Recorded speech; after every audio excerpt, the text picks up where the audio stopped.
Namaskar, my all dear student of class 12. I'm Shikha, your mentor, to help you in the completion of your English syllabus for this session.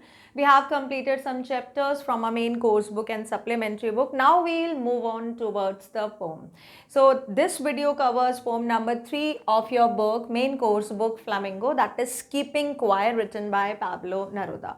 So as the title suggests, keeping quiet means whenever we are busy all the time doing so many different type of chorus related to our profession and home, and we did not get the time to just even be quiet for a second. So here in this poem, the poet is telling the importance of being quiet and what will be the effect after of being quiet. That entirely with the example is given here. So we'll discuss this poem with those example. I'll tell you the explanation line by line as well as the poetic device, and at last we'll cover some important question answer, right? So we start Keeping Quiet, written by Pablo Neruda. So first some have the information, some information about the poet, that is Pablo Neruda.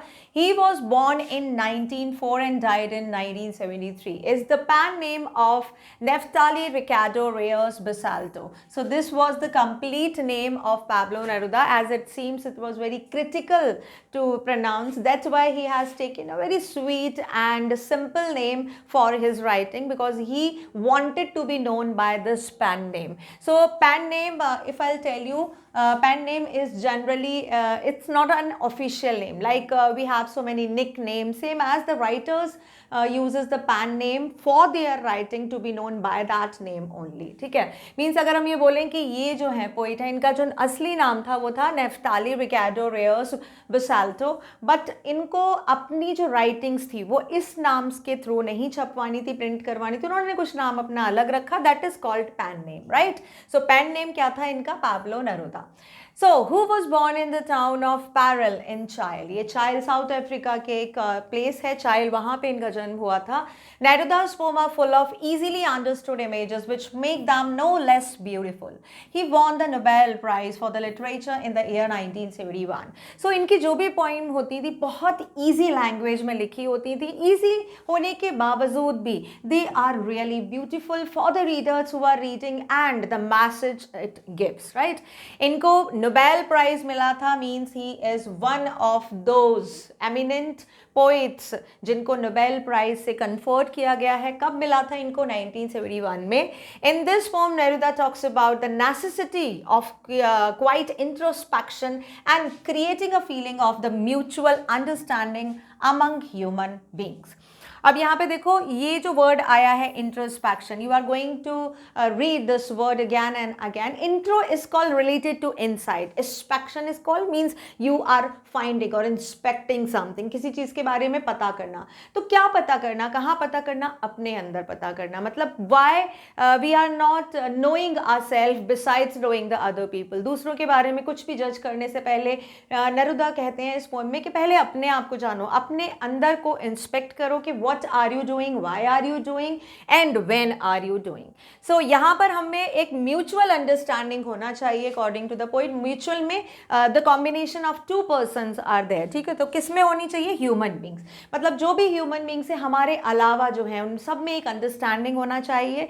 तभी क्या कर पाएंगे? हम अपने आप को introspect कर पाएंगे, और जो नेसेसिटी है ऑफ बीइंग क्वाइट, और जो वी कैन से ना द बेनिफिशियल कॉन्सिक्वेंसेज हैं ऑफ बीइंग क्वाइट, वो दिखाई देंगे. तो चलो हम लोग स्टार्ट करते हैं keeping quite.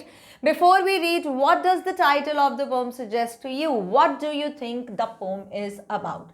So two question have been asked to the reader by the poet कि आपको क्या लगता है कीपिंग क्वाइट, इसको टाइटल के पढ़ने के बाद आपको क्या लगता है कि भाई ये क्या कहता है और आपके लिए इसके क्या मायने हैं? तो अभी अगर आप इस क्वेश्चन का आंसर देने की कंडीशन में नहीं हो, तो I am very sure after completing this pome you must have so much to tell about the importance of being quiet.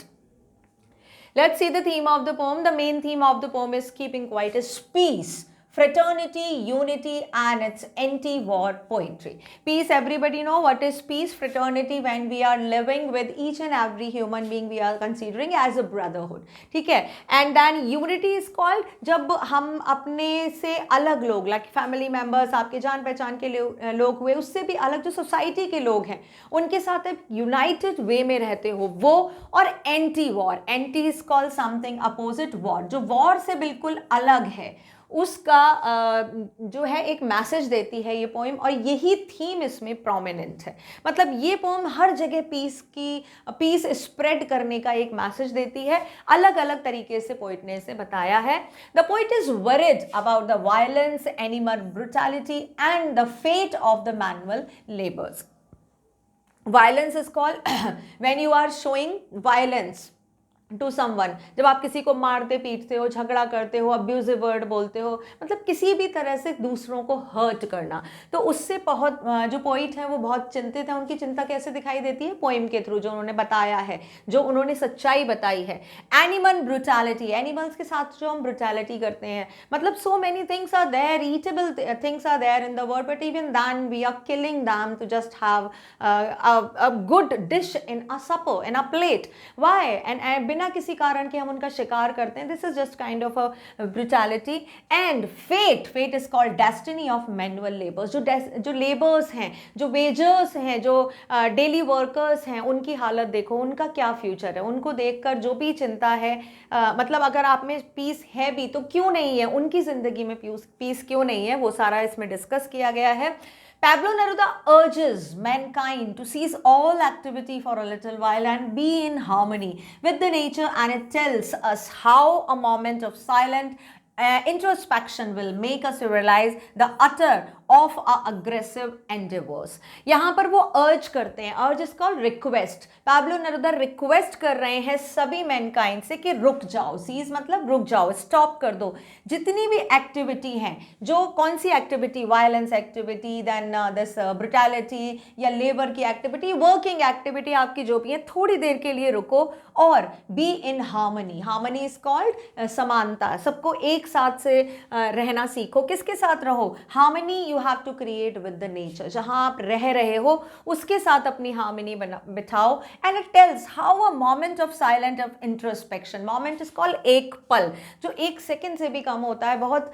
उस पल भी अगर आप चुप रहते हो और अपने आप को इंट्रोस्पेक्ट करते हो, अपने आप को खुद जांचते हो कि आप क्या कर रहे हो, क्यों कर रहे हो, किसके साथ कर रहे हो, इसका क्या रिजल्ट होगा, अगर ये सारी चीजें आप इंट्रोस्पेक्ट करते हो तो ये आपको रियलाइज कराएगा the utter aggressive endeavors. aggressive is called very violent. ठीक है. endeavors मतलब जो भी चीज आपने सही है या जो भी consequences हुए हैं आपके एक्शन, violent और aggressive actions की वजह से उनका क्या रिजल्ट निकला है. आप इंट्रोस्पेक्शन से ही समझ सकते हो whether you are doing something right or wrong, or whether this is be right in the favor of you but it can be wrong or can have the bad और contrast consequences for the other. उसका कुछ गलत impact दूसरों के लिए हो सकता है.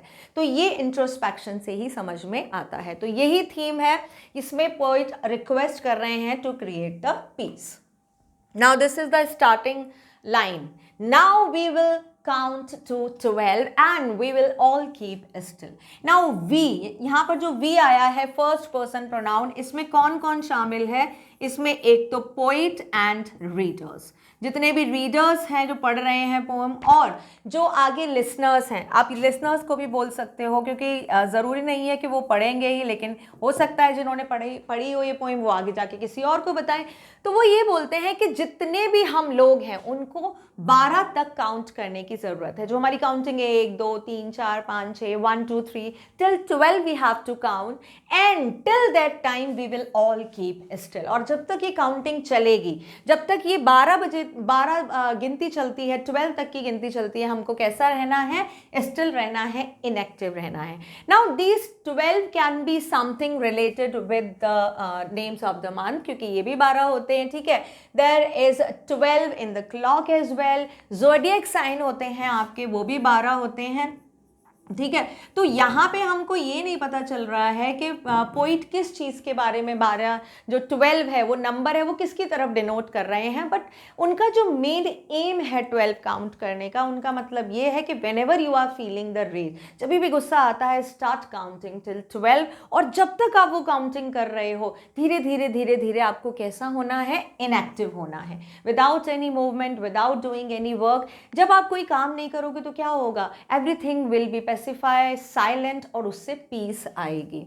For once on the face of the earth, let's not speak in any language. We all are living on the face. Face यहाँ पे आया है प्लैनेट के लिए, कि हम कहीं भी रहते हैं, आप कहीं भी रहो, कोई दूसरा जो फॉरेनर है जो अलग कंट्री में रहता है, कोई भी है, बट रहते तो हम सब प्लैनेट अर्थ पे ही हैं। तो जिस अर्थ पर हम रह रहे हैं वहाँ पर हम किसी भी लैंग्वेज में बात ना करें। Means so many person they are spoken, means they are different और distinct language spoken person are there. हर जगह की भाषा अलग है, तो वो सबसे यही बोल रहे हैं। तो अगर हम यहाँ पे बोल सकते हैं पोइट है, रीडर है, लिसनर्स है, और वी कैन से उन्होंने किसको शामिल किया है, ग्लोबली, पूरा ग्लोब। अगर हम देखें तो ग्लोब पीपल, उस सब पूरे ग्लोब पीपल की बात कर रहे हैं। ग्लोब मतलब पूरा जो ग्लोब है हमारा, एक प्लैनेट का अर्थ है, कहीं पे भी कोई भी लोग रह रहा है, किसी भी भाषा में बात कर रहे हैं वो, ये मैसेज सबके लिए कि थोड़ी देर के लिए हम किसी भी लैंग्वेज में बात ना करें। Let's stop for 1 second and not move our arms so much. थोड़ी देर के लिए उन्होंने कहा कि ठीक है, आप 1 मिनट नहीं रुक सकते, हाफ मिनट नहीं रुक सकते, कुछ सेकंड्स नहीं रुक सकते, लेकिन 1 सेकंड के लिए तो रुक सकते हो।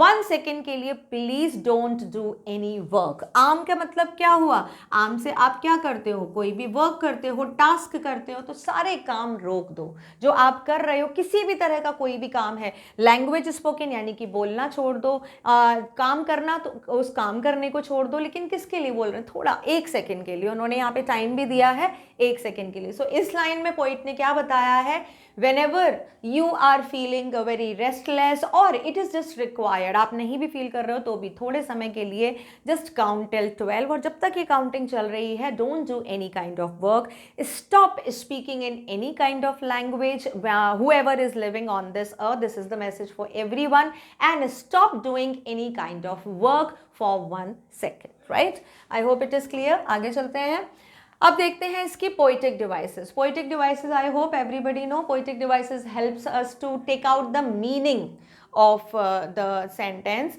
क्योंकि पोम में कोई भी फॉर्मल ग्रामेटिकल जो रूल है वो फॉलो नहीं होता है कि स्टार्ट होना चाहिए सेंटेंस और थॉरली वो एंड होना चाहिए। कहीं से भी कुछ भी मीन्स आ सकता है, आप ग्रामेटिकली कोई भी रूल तोड़ सकते हो, कुछ भी रूल फॉलो नहीं होता, no punctuation mark, even the spellings, you can play with the language in this poem to just describe the thought. तो उसको अच्छे से समझने के लिए पोइटिक डिवाइसेस होती हैं। ये मैं आपको पोइटिक डिवाइसेस थॉरली आया made understood in so many other videos as well, मैं समझा चुकी हूँ, but if it is needed to make the video only on poetic devices, I'll think if it is demanded I will definitely make on the video on poetic devices. So सबसे पहले देखते हैं assonance। अभी मैं जो आपको poetic device बता रही हूँ वो इन लाइन्स की है, ठीक है, जितनी भी हमने 6 लाइन पढ़ी है उनकी poetic devices साथ साथ देखते चलेंगे, आपको समझ में आ जाएगा। Assonance, prominent sound of O in now. We will count to 12, not move an arms so much. सबसे पहली जो डिवाइस है वो है आपकी assonance. Assonance क्या होता है? Assonance is repetition of the vowel sound. जितनी भी हमारी vowel sound होती हैं A, E, I, O, U, तो एक लाइन में पोइटिक डिवाइसेस ज़्यादातर किसी भी पोइम की एक लाइन में निकाली जाती है कि भाई बताओ इस लाइन में कितनी पोइटिक डिवाइस है और कौन सी पोइटिक डिवाइस है, एक से ज़्यादा भी हो सकती हैं, ठीक है। तो एसोनेंस का मतलब हुआ रिपीटेशन ऑफ वॉवल साउंड। तो यहाँ पे इस लाइन में देखो, we will count to 12, not move our arms so much, इसमें कौन से साउंड प्रोमिनेंट है? ओ। ये देखो यहाँ पे ये आया ओ ओ ओ ओ ओ, काफी बार हमारा ओ आया है तो यहाँ पर एसोनेंस हो जाएगा। नेक्स्ट देखो anaphora, it is the repetition of a word at the start of 2 और मोर कॉन्जिक्यूटिव लाइन्स। जब भी कोई भी वर्ड रिपीट होता है, लेकिन लाइन कैसी होनी चाहिए? कॉन्जिक्यूटिव। और कहाँ? स्टार्टिंग में। मतलब जैसे लाइन नंबर 1 हुई, उसमें कोई वर्ड आया, लाइन नंबर 2 में सेम वर्ड आया, लाइन नंबर 3 में सेम वर्ड, तो वहाँ पे क्या होगा? एनाफोरा लिटरेरी डिवाइस होगा। देखो यहाँ पे, let's not speak in any language, let's stop for some second. ये दोनों लाइन्स हैं कॉन्सिक्यूटिव और दोनों किससे स्टार्ट हो रही हैं, लेट्स एंड लेट्स, दोनों सेम वर्ड है, तो यहाँ पे कौन सी डिवाइस होगी, एनाफोरा। नेक्स्ट देखो alliteration. Now alliteration is the repetition of a letter start और closely place word, the repetition of the letter W। अभी यहाँ पे बोल सकते हो आप रिपीटेशन ऑफ कॉन्सोनेंट, किसी भी कॉन्सोनेंट की जो साउंड होती है, कोई भी कॉन्सोनेंट आप देख लो, तो वहां पर कौन सा लिटरेरी डिवाइस होता है, एलिटरेशन। अब यहाँ पर देखो alliteration literary device consonant, W हमारी कॉन्सोनेंट साउंड है, ठीक है, और ये किस में यूज हुई है, W काफी बार यूज हुआ है, ये देखो इसी लाइन में है वी विल। मतलब आपको ये देखना है कि एक लाइन में कौन सा वर्ड है जो सेम कॉन्सोनेंट से स्टार्ट हो रहा है। अगर एक से ज्यादा बार वर्ड आ रहे हैं जो सेम कॉन्सोनेंट लेटर से स्टार्ट हो रहे हैं, वहां पे एलिटरेशन होता है, ठीक है। W इन वी विल, यहां पर W दो बार रिपीट हो रहा है। नेक्स्ट देखो symbolism. Here is the poet has used the phrase count to 12 as a measure of time. यहाँ पे आप कोई भी सिंबॉलिज्म मतलब सिंबल, कोई सिंबल जो हमने अभी बात की थी कि भाई ये जो 12 बताया जा रहा है, जो काउंटिंग बता रहे हैं, वो 12 क्या हो सकता है, या तो मंथ्स हो सकते हैं, टाइम हो सकता है, ज़ोडिएक साइन हो सकते हैं, तो ये सिंबल है अलग अलग, ठीक है। आप इनमें से कुछ भी ले सकते हो। तो ये यहाँ पर कौन सी लिटरेरी डिवाइस हुआ, सिंबल, यानी कि जो लाइन आपको किसी का सिंबल बताए, किसी चीज की प्रतीक हो, ठीक है, किसी चीज के सिंबल के फॉर्म में यूज की गई हो, वहां पे सिंबॉलिज्म लिटरेरी डिवाइस होता है। नेक्स्ट देखो monotony. The word language has been used by the poet to show different races. यहां पर लैंग्वेज जो वर्ड यूज किया गया है, ये वाला जो लैंग्वेज वर्ड यूज किया गया है, इसका मतलब है डिफरेंट रेसेस, जो मैंने आपको बताया था, ये वाला जो वर्ड है ये।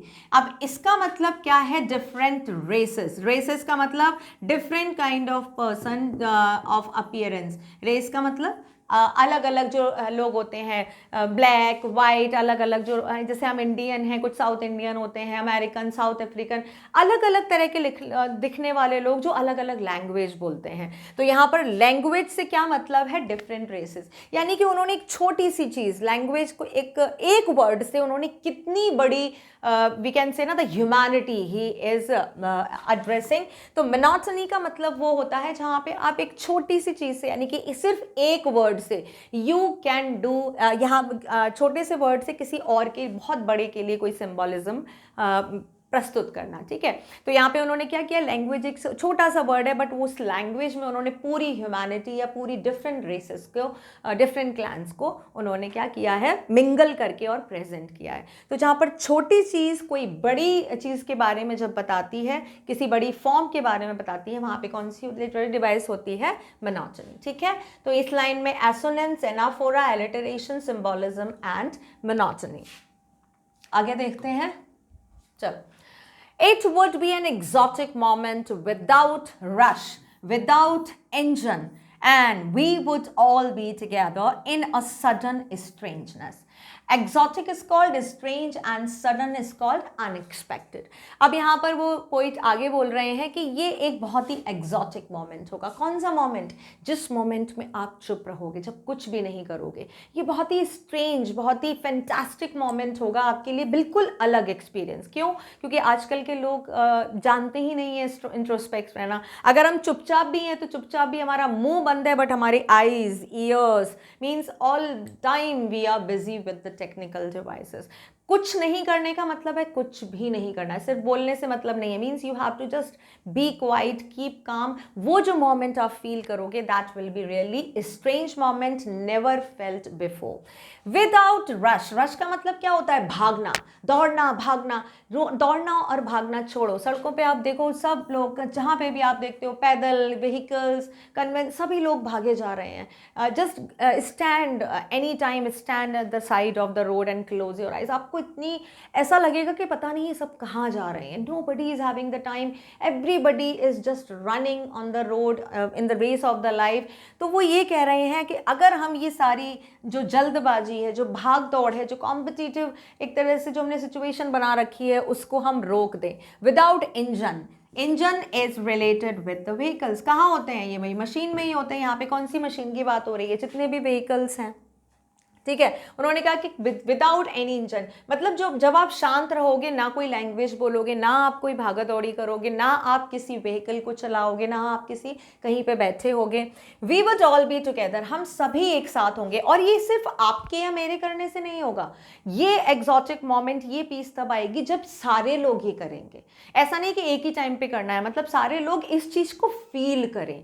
एक टाइम पे हम सब लोग जब साथ होंगे, किसके लिए? Be to be quiet in a sudden strangeness. हमको जो एक तरह का पता चलेगा, जो स्ट्रेंजनेस, मतलब हम एक दूसरे ही दुनिया में चले जाएंगे, that kind of experience that we never had before in our life. और वो एकदम से कैसा होगा? अचानक होगा, अनएक्सपेक्टेड होगा, आपने कभी भी उसकी आशा नहीं की होगी। अब इसके बारे में बात नहीं कर सकते हैं, ये आपको फील करना होगा। फील कैसे होगा? जब आप इसके बारे में अमल करोगे, जब आप इसको क्या करोगे? जब आप फॉलो करोगे, मतलब जब आप अपना जब बी क्वाइट रहोगे, जब आप अपने आप को इंट्रोस्पेक्ट करोगे, जब आप शांत रहोगे, कोई भी काम नहीं करोगे, तो जो आपको बहुत एक एक्साइटेड मोमेंट मिलेगा, एक सडन स्ट्रेंजनेस, एक बिल्कुल अलग एक्सपीरियंस मिलेगा, वो तभी आपको महसूस हो सकता है।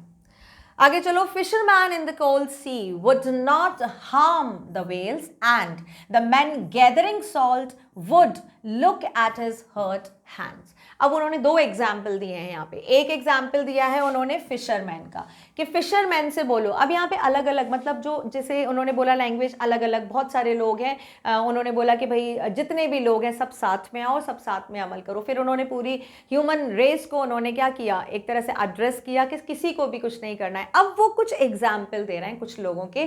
तो उसमें फर्स्ट एग्जाम्पल है फिशरमैन का। वो कहते हैं फिशरमैन अगर वो कोल्ड सी में नहीं जाए, फिशरमैन कहाँ जाते हैं? They are having this work to trap the fishes from the sea. तो उन्होंने कहा कि फिशरमैन को कोल्ड सी में नहीं जाना है और वो थोड़ी देर के लिए वेल को हार्म करना छोड़ दें।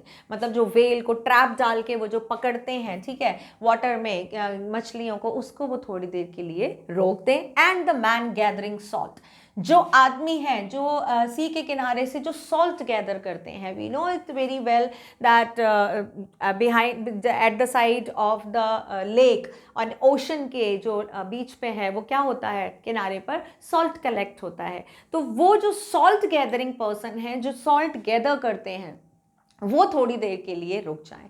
सॉल्ट कैसा होता है? Salt can harm your skin. हमारी जो स्किन है, जो भी आदमी है, मतलब यहाँ पे उन्होंने बताया है कि जो ये काम करने वाले हैं, जिनका काम है नमक को इकट्ठा करना, तो वो अपना इस तरह से टूल भी यूज़ करते हैं और हाथों को भी यूज़ करते हैं नमक को इकट्ठा करने में। तो salt is acidic in nature, ठीक है। तो एक लिमिट तक ही तो हमारी स्किन एसिड को बर्दाश्त कर सकती है। Though they are wearing the gloves, but even then उनका तो काम ही है, मतलब सुबह से लेकर शाम 12 महीने वो यही काम करते हैं। तो वो कह रहे हैं कि बार बार सॉल्ट कलेक्ट करने से उनके जो हाथ होते हैं वो इंजर्ड हो जाते हैं। तो वो कह रहे हैं कि देखो, would look at his hurt hand, वो अपने हाथों की तरफ देखें जिन्होंने उन अपने हाथों को हर्ट किया है, मतलब सॉल्ट कलेक्शन की वजह से जो उनके हाथ हैं उसमें घाव हो गए हैं, इंजर्ड हो गए हैं। तो वो कहते हैं कि थोड़ी देर रुको and look towards your hand how you are hurting them. So थोड़ी देर के लिए जब आप रुकोगे तो उसको क्या लगेगा कि like you are not hurting your hands, आप थोड़ा सा टाइम दे रहे हो अपने हाथों को भी रिलैक्स करने का। तो यहाँ पे दो एग्जाम्पल दिए हैं पोइट ने, एक दिया है फिशरमैन का और एक दिया है सॉल्ट गैदरिंग मैन का। उन्होंने बोला है फिशरमैन से कि आप थोड़ी देर के लिए अपना काम करना छोड़ो, वेल को भी हार्म नहीं पहुंचेगा, और सॉल्ट गैदरर मैन अगर नमक कलेक्ट करना छोड़ देंगे तो उनके हाथों को हार्म नहीं पहुंचेगा। तो these are the lines by giving the example. Let's see the poetic devices of these 8 lines. The first one is alliteration. Alliteration, it is the repetition of the letter at the start of the closely placed word and the repetition of the letter W in V and would. फिर से मैं बता देती हूँ कौन से letter का repetition होता है। कॉन्सोनेंट साउंड, कॉन्सोनेंट साउंड जितने भी हैं कॉन्सोनेंट लेटर, उनकी रिपीटेशन के बारे में बात की जा रही है और वो होती है एलिटरेशन। यहाँ पे किसमें है? वी वुड, ठीक है। नेक्स्ट देखो, एस इन सडन स्ट्रेंजनेस, ठीक है, एस प्रोमिनेंट है, यहाँ पे डब्ल्यू प्रोमिनेंट है इन लाइन्स में, ठीक है, ये जो अभी हमने लाइन पढ़ी थी। H in hurt hands, H है हर्ट एंड हैंड्स, एच से स्टार्ट है, ये भी एच से स्टार्ट है, हिज हर्ट हैंड यहाँ से स्टार्ट है, एलिटरेशन इज देयर। इसमें आप अपने टेक्स्ट में लगा के देखना, साथ साथ लगाओ, मेरे साथ साथ लगाओ, H H and H, alliteration is there. And यहाँ पर देखो वी वुड, यहाँ पे W and W, again it is alliteration, and यहाँ पर एस एंड एस, ये आपका रिपीटेशन है, और यहाँ पर कौन सी हमारी डिवाइस हो गई, एलिटरेशन डिवाइस हो जाती है, ठीक है। At the same time if you'll do you will get to know clearly. Next देखो symbolism again. The poet has used the fisherman as a symbol of the oppressor and the whale as the symbol of the oppressed.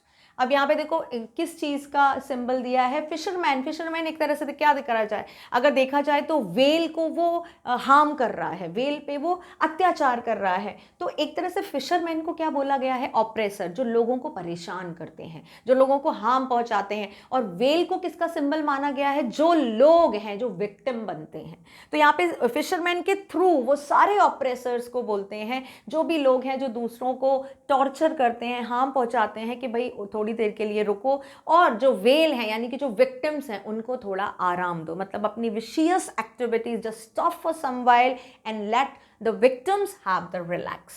Now next is the poet has used the men gathering salt as the symbol of humanity in this stanza.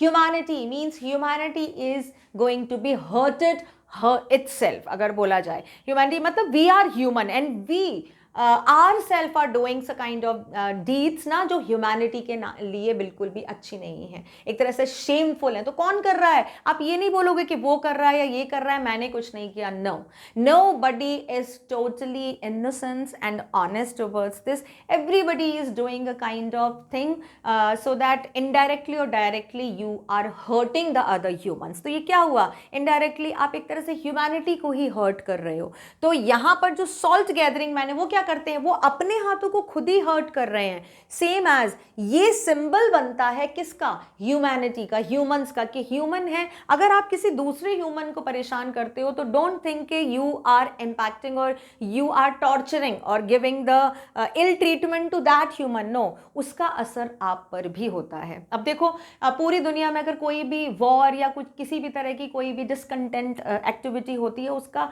Indirect असर हम पर होता ही होता है। अगर direct नहीं होगा तो इनडायरेक्ट तो होता ही है। जो वॉर में फील्ड पर है, the man is facing the direct attack, but उसका इनडायरेक्ट अटैक हम लोगों पे कैसे आता है, everything is going to be, the information is there, सारी चीज़ें महंगी हो जाती हैं, ट्रांसपोर्ट जो है वो बंद हो जाता है, कितने सारे रास्ते हैं वो बंद हो जाते हैं, अलग अलग तरह के नए नए तरह के रूल्स एंड रेगुलेशन हो जाते हैं, हमारी डेली लाइफ है बहुत इम्पैक्ट होती है, बहुत सारी चीज़ों से हम हैम्पर करते हैं। तो यहाँ पर उन्होंने कहा है कि जिस तरह से सॉल्ट गैदरिंग जो मैन है वो अपने हाथों को खुद ही हर्ट कर रहे हैं, वो एक सिंबल है ह्यूमैनिटी के लिए, जहाँ पे ह्यूमन खुद ही अपनी ह्यूमैनिटी को हर्ट कर रहे हैं। आई होप इट इज क्लियर। आगे चलते हैं। Those who prepare green wars with gas, wars with fire, victory with no survivors. Those, वो लोग, यहाँ पर किन लोगों को बोला गया है, वो लोग जो war means unnecessary war create करते हैं, कोई भी ज़रूरत नहीं है, सिर्फ वी कैन से ना the kind of jealousy we are having in our heart, किसी तरह की रिवेंज है अगर आपके हार्ट में, उसके बल पे जो आप जो भी वॉर कर रहे हो। एक वॉर कैसी है, green war. Green war is related to nature, when we are deteriorating a nature, deforestation आप बोल सकते हो। Wars with gas and fire, ठीक है, गैस एंड फायर आप बोल सकते हो। यहाँ पे केमिकल, जितने भी केमिकल्स हैं उसके लिए बोले जाते हैं। केमिकल्स कहाँ पे यूज होते हैं, जो वॉर होती है हमारी वो उससे, और ये किसके लिए वॉर है, नेचर के। तो जो नेचर के लिए हम वॉर कर रहे हैं, वॉर का मतलब क्या हुआ, आप किसी को नुकसान पहुंचा रहे हो, हर्ट कर रहे हो, मार रहे हो, तो हम जो पेड़ काट रहे हैं उससे इनडायरेक्ट किसको होगा, अगर देखा जाए तो नुकसान हम किसको पहुंचा रहे हैं, खुद को। जो वॉर होती है उसमें कौन मरता है, हमारे ही लोग मरते हैं। ऐसा नहीं है कि वॉर है तो जो दो कंट्रीज के बीच में वॉर होगा तो उनमें से एक कंट्री के सारे लोग मरेंगे और एक लोग जिंदा रहेंगे, नहीं, इनडायरेक्टली दोनों ही लोग मरते हैं। विक्ट्री विद नो सर्वाइवर, आप जीत तो गए हो लेकिन उस जीत को सेलिब्रेट करने के लिए कोई भी जिंदा नहीं बचा है। सर्वाइवर्स आर कॉल्ड, आप बोल सकते हो, अलाइव्स, जिंदा रहने वाले, जितने भी जिंदा, कौन जिंदा बचेगा, मतलब आप जीत गए, ठीक है। However has won the battle but he और the country, the same country has also lost its so many soldiers. तो कोई बचा ही नहीं जब उस विक्ट्री को सेलिब्रेट करने के लिए, वो ऐसी विक्ट्री से क्या फ़ायदा। Would put on clean clothes, walk about with their brothers in the shed doing nothing.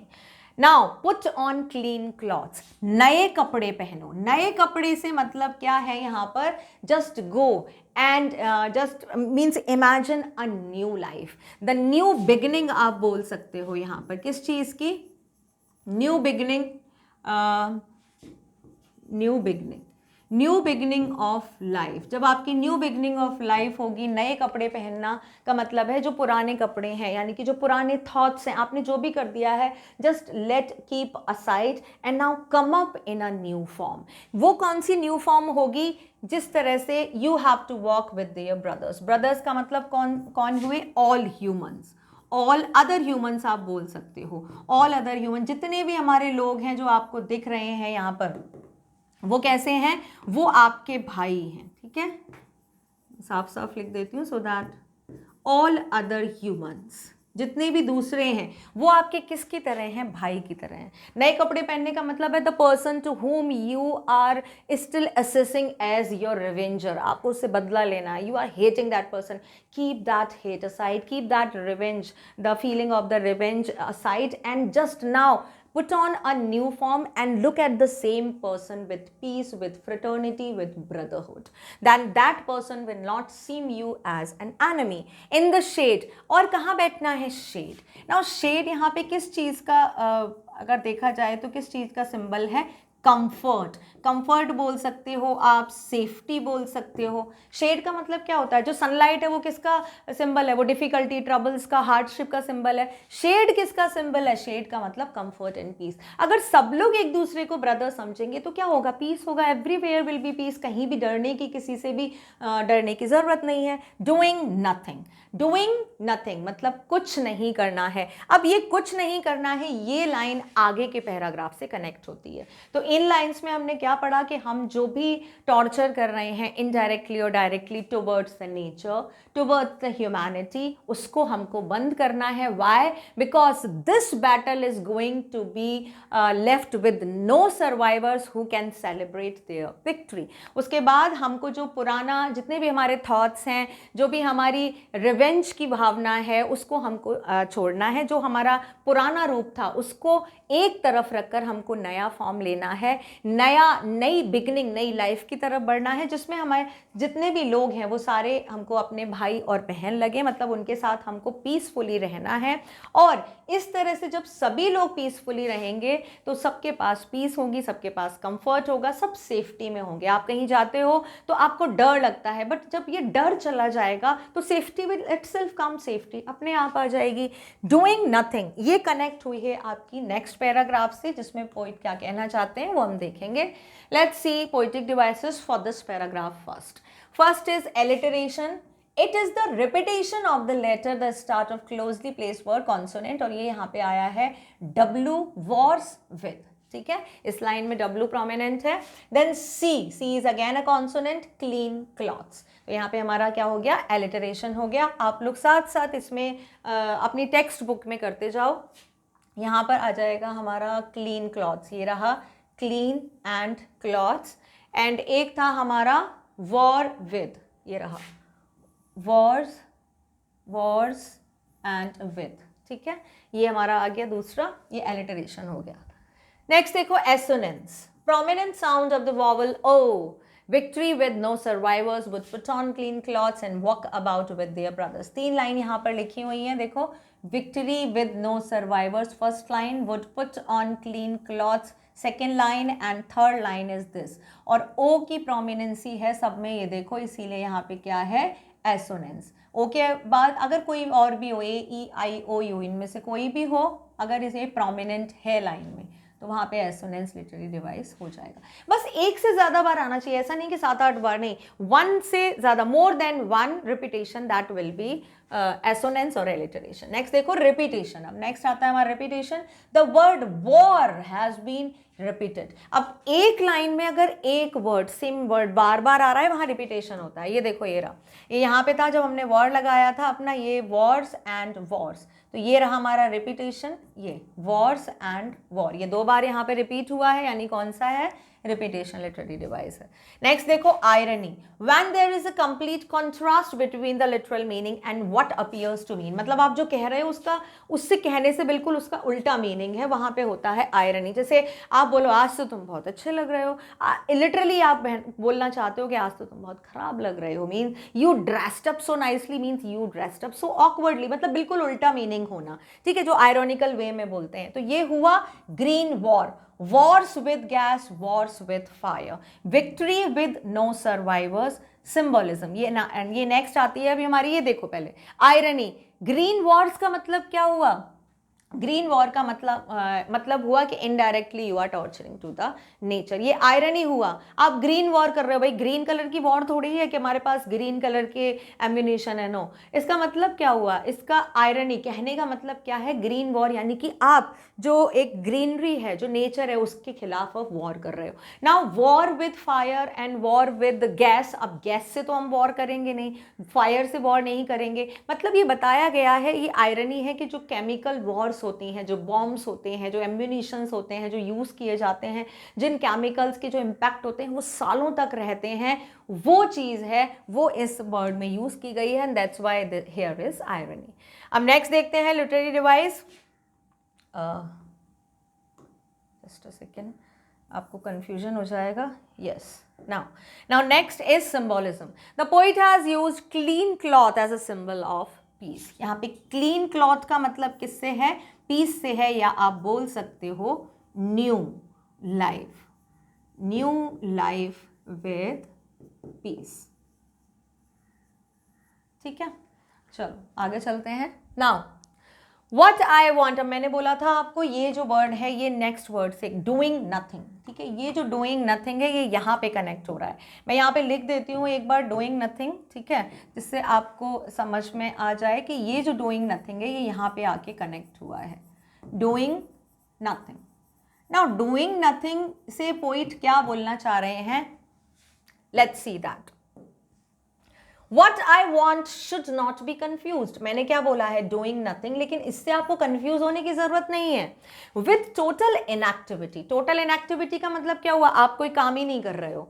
Inactive, पहले आप एक्टिव थे, अब बिल्कुल एक्टिव नहीं हो। क्यों एक्टिव नहीं, क्योंकि मैंने कहा है doing nothing. So no, don't get confuse, life is what it is about, I want no truck with that. उन्होंने कहा कि यही लाइफ है, यही लाइफ का एक तरह से फंडा है, जो आप बोला जाता है कि ये लाइफ के बारे में क्या है कि ऐसा नहीं है कि मैंने कहा है कि कोई काम मत करो, नहीं, मैंने वो काम करने के लिए मना किया है जिनसे दूसरों को हार्म पहुंचता है, जिनसे आपको भी सेटिस्फेक्शन नहीं मिलता, आप भी रेस्टलेस रहते हो।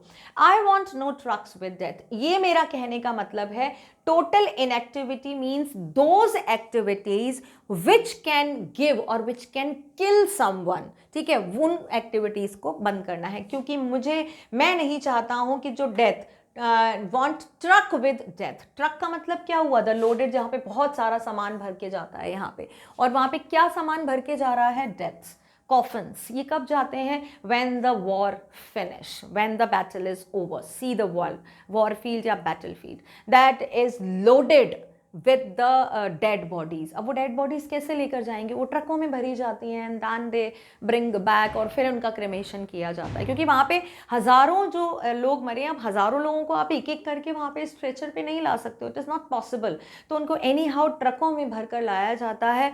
तो वो यहाँ पर इनडायरेक्टली पॉइंट कह रहे हैं कि मैं इस एक्टिविटी की बात कर रहा हूँ, the kind of war, green war, war with fire, chemical war with gas जो हम कर रहे हैं, उनको रोको। मैं नहीं चाहता हूं कि बहुत सारे लोग ट्रक भर भर के उनकी डेड बॉडीज आए। So he just wanted to say that stop killing और hurting the other people. See the poetic device, alliteration यहां पर कौन से वर्ड में आया, W is in we war, ठीक है, S आया है सो सिंगल माइंडेड, एंड यहां पर हम देख लेते हैं we were and single minded. देखो यहाँ पे ये थे, ये यहां पर भी है, देखो वॉट, want, ये भी आया W, और W है हमारा यहाँ पर, ठीक है, एंड नेक्स्ट आया है हमारा should not be confused with total inactivity is what it is about. I think ये आगे का आ गया है लिखकर, yes, single minded, yes single minded ये आगे का है, आगे पैराग्राफ आएगा वो देख लेते हैं पहले हम, उसके बाद ये पोएटिक डिवाइस देखते हैं. If we were not so single-minded, this line is having the single-minded, so and single, ठीक है. तो ये so and single था, ये आया है यहाँ पर. नेक्स्ट देखो आप literary device enjambment. The sentence is being continued to the next line without a break and for once could perhaps a huge silence might interrupt this sadness of never understanding ourselves and of threatening ourselves with death. ये भी जो line है ये हमारे आगे के paragraph में आती है. मैं आपको बता देती हूँ enjambment क्या होता है. enjambment means without any break when the lines are keep on coming. मतलब ये भी नहीं कि बहुत सारी लाइन है, एक लाइन खत्म हुई ठीक है और सेकेंड लाइन शुरू, उस लाइन के बाद neither there is comma nor semicolon question mark full stop, कुछ भी नहीं है. इंस्टेंटली एक लाइन के बाद जब दूसरी लाइन शुरू हो गई विदाउट एनी पॉज, तो वहां पे उन दोनों लाइन में कौन सी डिवाइस होगी? enjambment लिटरेरी डिवाइस होती है. ठीक है, चलो पहले ये देखते हैं, then I will make you clear about the poetic device. If we were not so single minded, अगर हम सिंगल माइंडेड नहीं रहेंगे, सिंगल का मतलब हम एक हैं, हमारा एक माइंड है, तो अगर हम ऐसे रहेंगे, ऐसे सिंगल माइंडेड मतलब हमको सिर्फ अपने बारे में दिखाई दे रहा है, we are not able to see और लुक हेयर एंड देयर और नियर आवर सराउंडिंग्स, मतलब हम किसी और के बारे में नहीं सोच रहे हैं. तो अगर हम ऐसे रहे, about keeping our lives moving and for once could do nothing, perhaps a huge silence might interrupt this sadness of never understanding ourselves and of threatening ourselves with death. देखो यहाँ पे हर वर्ड कनेक्ट है. देखो ये रहा enjambment, यहाँ से देखो ये कॉमा है, उसके बाद परहैप्स से लेके देखो पूरी यहाँ 4 लाइन तक only full stop there, nothing is there, nothing is there, nothing is there, nothing is there. तो यहाँ पे हम बोल सकते हैं कि इन लाइन्स में अगर हम इन लाइन को काउंट करें 1 2 3 4 5 6 7 8, तो आप क्या बोलोगे? Line number 4 to 8 has enjambment. ठीक है, क्योंकि 8 लाइन के बाद आया है, तो यहाँ पर आप इन लाइनों को कंक्लूड करोगे. कौन सी होगी यहाँ पे लिटरेरी डिवाइस? enjambment. ठीक है, आई hope it is clear now. अब इसका एक्सप्लेनेशन देखते हैं. अगर हम सिंगल माइंडेड रहे, ठीक है, और हम अपनी लाइफ, जो हमारी लाइफ चल रही है, एंड फॉर वंस, अगर जो हमारी लाइफ चल रही है, लाइफ चलने का मतलब है हम जो भी काम कर रहे हैं हमेशा सिर्फ हम अपना सोच के कर रहे हैं. वी आर नॉट टेकिंग और we are not even thinking के अबाउट एनी वन, कि अगर हमने ये किया तो उसको कोई इससे गलत चीज़ या कुछ फ़र्क पड़ता है या नहीं, कुछ इल इफेक्ट हो सकता है, हम नहीं सोच रहे हैं.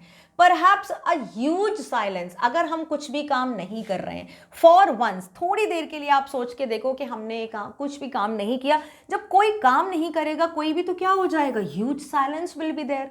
Huge means you are silent, he is silent, she is silent, they are silent, we are silent. कितने सारे लोग साइलेंट हो गए, तो क्या हुआ? It is a huge silence is there, बहुत बड़ी साइलेंस हो गई. उससे क्या होगा?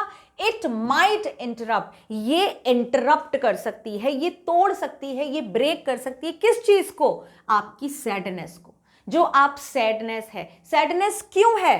ऑफ नेवर अंडरस्टैंडिंग आवरसेल्फ, कभी भी जो आप अपने आप को समझ नहीं पाते हो. So many times are there then we are doing so much activity but we are not knowing why we are doing this. क्यों कर रहे हैं हम? इसका क्या रिजल्ट होगा? इसका कोई है भी, मीन्स इसका कोई लॉजिक भी है या नहीं है? हम क्यों बहुत सारी चीज़ें कर रहे हैं? ये सबके मन में क्वेश्चन रहता है. Whenever we are getting the maturity there is a question mark about nobody else, क्योंकि सबके लिए फैक्ट है. हर चीज़ इस टेक्निकल और मटीरियलिस्टिक वर्ड के लिए, सारी चीज़ों के लिए facts and proofs are there, but the question mark is for ourselves. आज मेरा मूड नहीं है, मुझे कुछ अच्छा नहीं लग रहा है, मेरा कुछ मन नहीं कर रहा है. क्यों आता है ये सारी चीज़ें?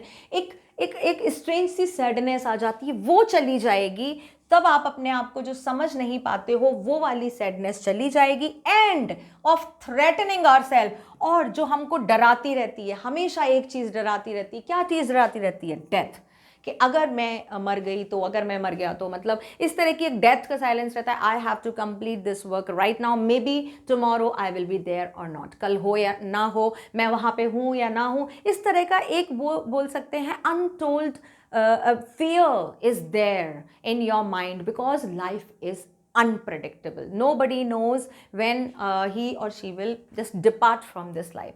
तो ये जो थ्रेटनिंग है, जो डर है, सडन फियर है डेथ का, वो चला जाएगा. Why? Because you will introspect yourself. जब आप अपने आप को इंट्रोस्पेक्ट करते हो, आपको क्लियरली दिखाई देगा this is good, this is bad, this is real, this is fake, this is life, this is death. जब आप एकदम क्लियर उसमें डिस्टिंक्शन करने लग जाओगे तो आपको डेथ का डर नहीं रहेगा. आपको पता है कि whoever has born has to die. अगर आपको लाइफ मिली है तो आपको डेथ भी मिलेगी. जब बिल्कुल क्लियर होगा उस चीज़ के बारे में तो स्पेक्यूलेशन क्यों आएंगे, तो अंदाज़ा क्यों आए. हमको तो दिख रहा है हाँ भाई कि डेथ आएगी, एक दिन हमको सबको मरना है. That is the biggest truth. जब हमको पता है तो रोज रोज रोज रोज जिस फियर की हम बात करते हैं दैट विल गो. और वो कैसे आएगा? When the huge silence will be there. और जब ह्यूज साइलेंस होगी तब you will be able to introspect yourself. जब आप इंट्रोस्पेक्ट करोगे तभी आपको क्या होगा? You will understand the clear difference between the life and death. So this is the message given in this paragraph. Now perhaps the earth can teach us. अब आप बोलोगे हम किससे सीखें, कैसे करना है इंट्रोस्पेक्ट, कैसे हम इस सैडनेस को दूर करें, किस तरह से हम में आएगी पीस, कैसे हम थ्रेटनिंग होना छोड़ें. कोई है हमको सिखाने वाला? Yes, it is there. वो अर्थ. अर्थ को आप यहाँ पे बोल सकते हो नेचर, बिकॉज अर्थ में हमें नेचर ही मिला है. That's why we are on earth. जो हमको चाहिए टीच अस, वो हमको सिखाएगी. As when everything seems dead and later proves to be alive. जब एक चीज मर जाती है, कोई भी चीज जब मर जाती है, जो एक पौधा खत्म हो जाता है, again it is coming to the life. किस तरह से जब means decaying of the human being, so many years have been passed for we can say ना the birth of this earth, but still we are going on. Today we are here, tomorrow somebody else will be there. मतलब हमेशा कोई ना कोई रहेगा. ऐसा नहीं किसी की डेथ के बाद सब खत्म, लाइफ खत्म, एवरीथिंग इज नो. ऐसा कभी नहीं होता. किसी के भी जाने से जिंदगी या ब्यूटी, द पीस, और वी कैन से ना the hope of the life is not dead. Why? Because another will come again. Same as जैसे कि एक पौधा खत्म हो जाता है, फिर से एक नया ट्विग निकलता है, वो स्प्राउट होता है और वो फिर धीरे धीरे धीरे एक नया प्लांट बन जाता है. तो ये विजिबल है, हमारी आंखों के सामने है. हम इससे सीख सकते हैं कि life is never ending. Now I will count up to 12 and you keep quiet and I will go. यहाँ पर बाद में वो कहते हैं, उन्होंने एग्जाम्पल्स हमको दे दिए, बहुत सारे एग्जाम्पल हर अलग अलग पैराग्राफ में उन्होंने हमें हर तरह से समझाया. What ever you will like. आपको किसी तरह से कोई भी एग्जाम्पल अगर समझ में आ गया and you will be able to have the speech for some time, then definitely the message, the we can say ना the thought behind writing this poem of the poet will be fulfilled. उन्होंने कहा कि अब आप फिर से count करो 12 तक, आपको ये शांत रहना आ जाएगा. and this was the message and after giving this message I am leaving here. तो आपको जब भी कभी रेस्टलेसनेस हो, कंफ्यूजन हो, बहुत तेज गुस्सा आ रहा हो या इरिटेशन हो, कुछ भी हो, nothing is there, just go and sit aside and start counting. जैसे जैसे आप काउंट करो, just feel that with each and every count you are calming down yourself. आपको क्या मिल रही है? शांति मिल रही है. तो ये हमारा लास्ट पैराग्राफ था जो पोइट ने बताया. पोइटिक डिवाइस देखो लास्ट पैराग्राफ की. Personification. Now person and fiction, दो अलग चीजें आ गई.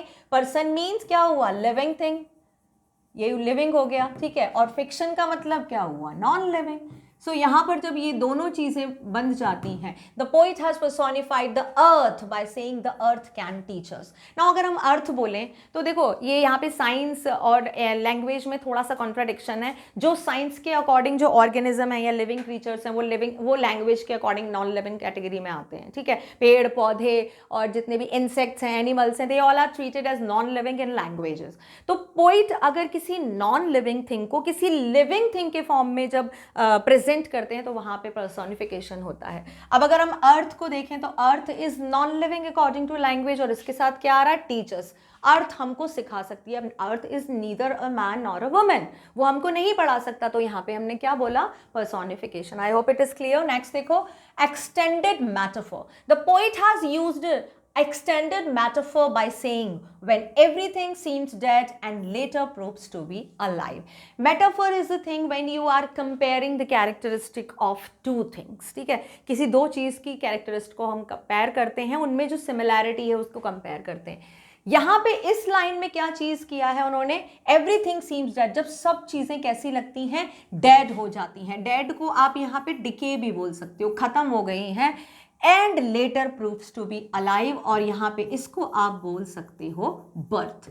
कोई चीज जब खत्म हो गई दोबारा वो चीज जरूर आएगी। एक पेड़ जब मर जाता है दूसरा पौधा जरूर आता है, स्प्राउट जरूर आता है। If one human die another will definitely take birth. ठीक है, तो यहाँ पे दो चीजें हो गई। क्या सिमिलैरिटी है, ये खत्म होगा और होता रहेगा, means this is a process. And birth, the new life will keep on coming, जो नई लाइफ है वो भी बराबर आती रहेगी। तो यहाँ पे है एक्सटेंडेड मेटाफॉर। ठीक है, नेक्स्ट देखो, comparing the period of stillness with the winters. यहाँ पे पीरियड का मतलब आप बोल सकते हो टाइम। ठीक है, जो टाइम है वो बोल सकते हो stillness without movement in the winters.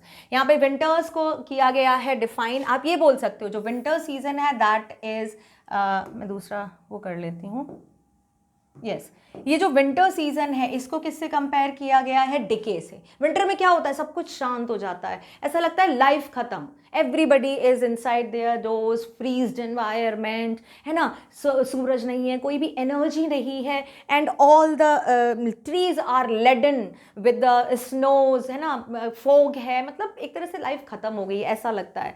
But दूसरे ही टाइम जो पीरियड है हमारा आता है बर्थ का, और बर्थ को किससे कंपेयर किया गया है, स्प्रिंग। स्प्रिंग का क्या मतलब हुआ, स्प्रिंग सीजन, जहां पे नई freshness, the beginning of the new life. ठीक है, तो these were the poetic devices for last paragraph. I hope these all lines clear to you. Poem में हमेशा याद रखो जितनी भी पोएम है उसका डायरेक्ट और इनडायरेक्ट मीनिंग होता है, मैंने आपको यहाँ पे दोनों बताया है with the discussion of poetic devices.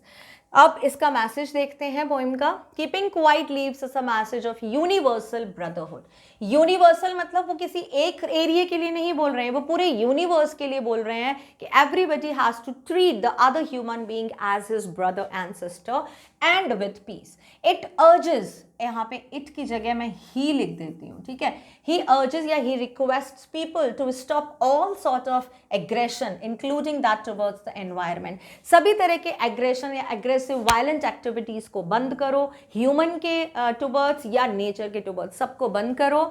If we think of ourselves as a hands of the clock on the face of this earth moving in our routine ways. जैसे क्लॉक होती है, कभी नहीं रुकती, हमेशा चलती रहती है, वैसे ही जो पोइट हैं वो कह रहे हैं जिस तरह से क्लॉक चल रही है, मीन्स इट्स रूटीन है, we have to do a work in routine, but in some time when one stuck is taking a friction of second, यहाँ से इस जगह पे आने पे जो ये टाइम है, इस टाइम पे आप थोड़ा सा रुको, that whatever you are doing, is this right, is this beneficial, are there not ill effect on others, ये सारी चीजें इंट्रोस्पेक्ट करो and there will be definitely a peace। ठीक है, चलो अब आगे चलते हैं, थोड़े से क्वेश्चन आंसर देखते हैं कीपिंग क्वाइट के। I have brought some textual question as well which are given in your this book, ठीक है, after the poem, and some extra question, they are important so that you can just clearly understand each and every part of this poem।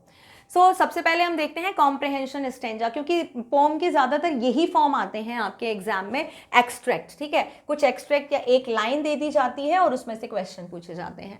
तो देखो, now we will count to 12 and we will all keep still. This one line has been given and 4 questions are framed out of this line. पहला question क्या है, name the poem and the poet of this line. Poem का नाम क्या है, keeping quiet, और poet का नाम है Pablo Neruda. Why does the poet ask us to count 12? There are only 12 signs on the clock to measure the hours. Therefore, the poet asks us to count the clock measures these hours। अगर 12 ज़्यादातर गिनती करोगे, अगर 12 counting से related है तो सबसे पहले क्लॉक दिमाग में आती है कि भाई 1 2 3 4 5 6, ठीक है। लेकिन इनडायरेक्टली अगर हम देखें तो 12 हमारे जो मंथ्स हैं वो भी डिफाइन करते हैं, जो मैंने आपको अभी बताया, विंटर, स्प्रिंग, सब विंटर्स, जो जितने भी सीजन से सब अलग अलग सिंबलाइज करते हैं, उनको आप रख सकते हो। तो यहाँ पर 12 जो है वो किस चीज़ के लिए है, so that you can measure the hours because there are 12 numbers in the clock. Next question, why does the poet ask us to keep still? Too much activity and rush has only brought misfortunes to mankind. Hence, it is better to be quiet and still. हमेशा भागते रहना, हमेशा काम करते रहना, definitely आपकी humanity को कुछ ना कुछ ill effect देखने को मिलेंगे. As we can see, अगर हम बहुत practical example लें तो the road, okay, each and every day we can just experience number of the accident happened because of the speed. So अगर हम थोड़ी देर के लिए इसको रोकें, कम करें तो क्या होगा? The misfortune will not come to humanity. Next, the last question. Find words from the passage which mean. ये आता है say number, quiet and motionless. ये हमको ढूंढने हैं. And here say number is called count. ठीक है, ये हमारा इस लाइन से आया count. And quiet and motionless ये आया still. ठीक है, ये हमने दोनों वर्ड ढूंढ लिए. नेक्स्ट पैराग्राफ देखते हैं, stanza. For once on the face of the earth, let's not speak in any language. Let's stop for 1 second and not move our arms so much. So these 3 lines have been given. Now see the first question from these lines. Name the poem and the poet. The same is there. ठीक है, keeping quiet. ज़्यादातर ये आता है, बहुत बार आता है, इसीलिए ये means it will be repeated. आपको यहीं पे ही प्रिपेयर हो जाएंगे, आगे से प्रिपेयर करने की जरूरत ही नहीं होगी. ठीक है, keeping quiet and Pablo Neruda. Let's not speak in any language says the poem. Why? The people of the world have been indulging in wars and bloodshed on minor excuses. If they keep quiet, they may not indulge in reasoning, disputes and quarrels. So let them keep quiet and not to speak in any language. This will ensure the peace and prosperity. जितने भी लोग हैं अलग अलग language में बोलने वाले, वो हर कोई ना कोई किसी ना किसी तरह की वॉर में इंगेज्ड है जो दूसरे लोगों को नुकसान पहुंचाती है. माइनर मतलब जो कमज़ोर हैं, ठीक है, जो स्ट्रांग नहीं है, वो इस ब्लड शेड से इफेक्टेड होते हैं. अगर हम सब लोग क्वाइट हो जाएंगे, अगर हम कोई भी लैंग्वेज में नहीं बात कर रहे हैं, थोड़ी देर के लिए अगर हम क्वाइट हैं, अपने सारे रीजनिंग, अपने सारे डिस्प्यूट्स, झगड़े, इन सबको छोड़ देंगे तो क्या होगा, और किसी भी लैंग्वेज में नहीं बोलेंगे तो ensure, for sure, the peace and prosperity will be there on the earth. Next question. What should not do for a second?